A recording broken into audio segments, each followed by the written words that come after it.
Hi friends, welcome to Kanishka mathematics tutorial. और आज हम प्रश्नावली 2.2 का क्वेश्चन नंबर 2 सॉल्व करेंगे।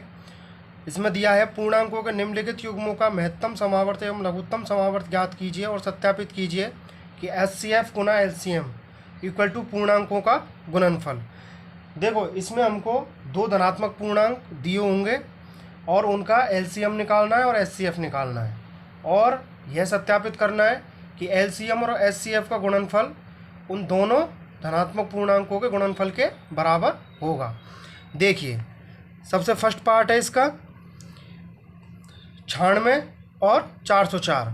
तो 96 के क्या किए, अभाज्य गुणनखंड पहले 2 से भाग दिया 48 बार गया, फिर 2 से दिया 24 बार गया, फिर 2 से दिया 12 बार गया, फिर 2 से 6 बार और फिर 3 बार, ऐसी फिर 3 में 3 का 1 बार।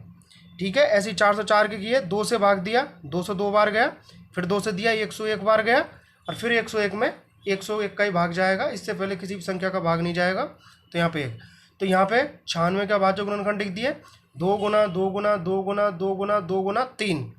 ऐसे ही 404 के लिख दिए 2 गुना 2 गुना 101। यहाँ पे 2 5 बार आया है तो 2 की घात 5 गुना 3। ऐसे यहाँ पे 2 2 बार आया है तो 2 की घात 2 गुना 101। अब इनका HCF निकालना है। HCF में हमने बताया था कि उभयनिष्ठ अभाज्य गुणनखंड लेने दोनों के, 96 और 404 के जो उभयनिष्ठ हैं। तो इसमें उभयनिष्ठ 2 है, इसमें भी 2 है, तो ये दोनों में है, इसलिए क्या बन गया, उभयनिष्ठ अभाज्य गुणनखंड बन गया इन दोनों का। तो यहाँ पे 2 ले लिया। और HCF में हमेशा न्यूनतम घात लेते हैं, तो इसकी घात 5 है 2 की यहाँ पे, तो ये अधिकतम है, लेकिन हमको तो न्यूनतम लेनी है, तो 2 की घात 2।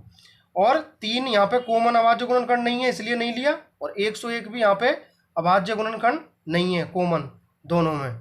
ठीक है, इसलिए इसको 3 और 101 को नहीं लिया, केवल 2 को लिया, क्योंकि वो 96 के अभाज्य गुणनखंड में भी था और 404 के अभाज्य के गुणनखंड में भी था। तो 2 की मिनिमम घात 2 आ गई, तो 2 की घात 2 करते हैं, मतलब 2 को 2 बार गुणा करते हैं तो 4 आता है, तो इसका HCF हो जाएगा 4। ऐसे ही LCM निकालते हैं। LCM में सभी अभाज्य गुणनखंड लेने, इसमें हम उभयनिष्ठ नहीं देखते हैं। तो देखिए, एक तो है 2, एक है 3 और एक है 101। तो यहाँ पे 2 भी लेंगे, 3 भी लेंगे और 101 भी लेंगे। अब बात करते हैं घात की। जैसे महत्तम समावर्त में HCF में घात न्यूनतम आती है, ऐसे LCM में लघुत्तम समावर्त में घात आती है अधिकतम।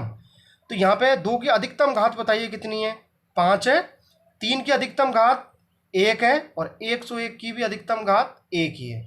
ठीक है, तो 2 की घात 5 करते हैं, मतलब 2 को 5 बार गुना कीजिए, 32 आएगा, गुना 3 गुना 101। ठीक है, तो ये हो जाएगा 96, 32 दिया 96 गुना 101, तो ये आ जाएगा 96। अब इनको क्या करना है, सत्यापित करना है। सत्यापित करने के लिए HCF का और LCM का गुना करना है।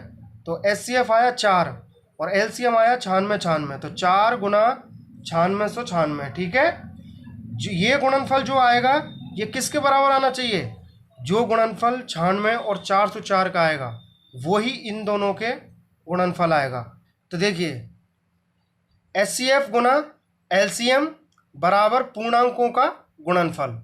तो HCF आया हमारे पास 4 और LCM आया 96 बराबर पूर्णांकों का गुणनफल।